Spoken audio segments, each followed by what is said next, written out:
নমস্কার বন্ধুরা, স্বাগত আপনাদের রিসার্চ বাংলা নিউজে। আমি বিশ্বজিৎ রয়েছি আপনাদের সঙ্গে।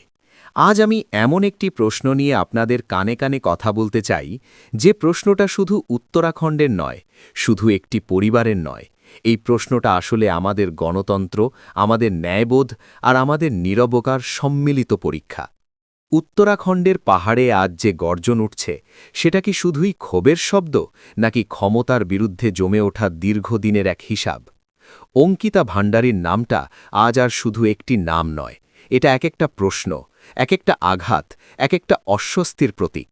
পাহাড়ের বাতাসে আজ শুধু শীত নেই, আছে রাগ, আছে লজ্জা, আছে এমন এক ক্ষোভ যা আর চেপে রাখা যাচ্ছে না।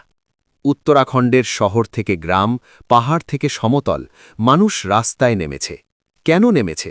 শুধুই আবেগে, নাকি এমন কিছু আছে যা তাদের মনে বারবার খোঁচা দিচ্ছে? কেন এতদিন পরও ন্যায় মিলল না? কেন বারবার তদন্তের প্রশ্নে নীরবতা? কেন একটি তরুণীর মৃত্যুর পরেও ক্ষমতার শীর্ষে এমন নিশ্চুপ মুখ? এই প্রশ্নগুলোই আজ পাহাড়কে কাঁপাচ্ছে। মানুষ বলছে, আমরা শুধু বিচার চাই না, আমরা জানতে চাই কে সেই ভিআইপি যার নাম ঘিরে এত ভয়, এত নীরবতা, এত ঢাকঢল। একটা সমাজ তখনই ভেঙে পড়ে যখন অপরাধের থেকেও বড় হয়ে ওঠে অপরাধীকে বাঁচানোর চেষ্টা। অঙ্কিতা ভান্ডারীর ঘটনায় মানুষ ঠিক সেটাই দেখছে বলে মনে করছে। প্রশ্ন উঠছে, একটি রিসর্টে কাজ করা তরুণীকে কেন সার্ভিস দিতে বাধ্য করা হচ্ছিল? এই সার্ভিস শব্দটার ভেতরে কি লুকিয়ে আছে, সেটা কি আমাদের বোঝানোর দরকার আছে? যখন অঙ্কিতার রাজি হয়নি, তখন কেন তার জীবন শেষ হয়ে গেল? আর তার থেকেও বড় প্রশ্ন, এই হত্যাকাণ্ডের পর কেন এত তাড়াহুড়ো করে ক্রাইম সিন ধ্বংস করা হলো? কেন রাতের অন্ধকারে বুলডোজার নামানো হলো? এটা কি শুধুই প্রশাসনিক সিদ্ধান্ত, নাকি এর পেছনে লুকিয়ে আছে প্রমাণ মুছে ফেলার ভয়? আপনাদের মনে হতে পারে এই প্রশ্নগুলো আবেগপ্রবণ, কিন্তু ইতিহাস বলে বড় অপরাধের আগে পরে সবসময় কিছু ছোট কিন্তু গুরুত্বপূর্ণ সিদ্ধান্ত নেওয়া হয়, যেগুলো পরে গিয়ে সব কিছু খুলে দেয়। এখানে সেই সিদ্ধান্তগুলো নিয়েই প্রশ্ন উঠছে। অঙ্কিতার মৃত্যু সেপ্টেম্বরের রাতে, আর কয়েকদিনের মধ্যেই রিসর্টের অংশ ধ্বংস। এই তাড়াহুড়োর কারণ কি?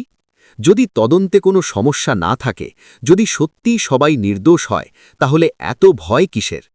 উত্তরাখণ্ডের রাস্তায় যারা নামছে, তারা শুধু স্লোগান দিচ্ছে না, তারা আসলে জিজ্ঞেস করছে, এই রাজ্যে কি ন্যায় পাওয়ার জন্য রাজনৈতিক পরিচয় দরকার?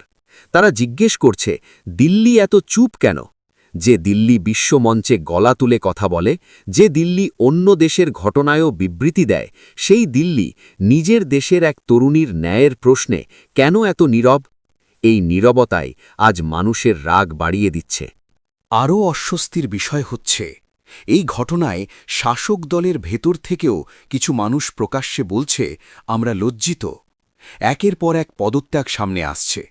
কেউ বলছে ভিআইপি নাম উঠে আসার পর দলের আচরণ দেখে তারা আর চুপ থাকতে পারেননি। কেউ বলছে সিবিআই তদন্তে দেরি তাদের বিবেককে আঘাত করেছে। এই পদত্যাগগুলো কি শুধুই প্রতীকী, নাকি এগুলো ইঙ্গিত দিচ্ছে যে দলের ভেতরেও সবাই এই নীরবতাকে সমর্থন করছে না? কিন্তু একই সঙ্গে আর একটা দৃশ্যও আমরা দেখছি। ক্ষমতার শীর্ষে থাকা মানুষদের মুখে যেন তালা। নারী ক্ষমতায়নের কথা বলা হয়, বেটি বাঁচাও স্লোগান দেওয়া হয়, কিন্তু যখন বাস্তবে এক তরুণীর প্রশ্ন সামনে আসে, তখন কেন এত নিশ্চুপতা? নারী ও শিশু কল্যাণের দায়িত্বে থাকা মানুষেরা কোথায়? জাতীয় স্তরের প্রতিষ্ঠানগুলো কেন এত ধীর? এটা কি শুধুই প্রশাসনিক প্রক্রিয়ার জটিলতা, নাকি রাজনৈতিক হিসেবের ফল? এই প্রশ্নগুলো সহজ নয়, কিন্তু এড়িয়ে যাওয়ারও নয়। কারণ আজ যদি অঙ্কিতার প্রশ্নে নীরবতা থাকে, কাল অন্য কোনো নাম আসবে। আজ যদি পাহাড়ে আগুন জ্বলে, কাল সেটা সমতলেও পৌঁছতে পারে। ইতিহাস সাক্ষী, যখন জনগণের প্রশ্নের উত্তর দেওয়া হয় না, তখন প্রশ্নগুলো আরও ধারালো হয়ে ফিরে আসে।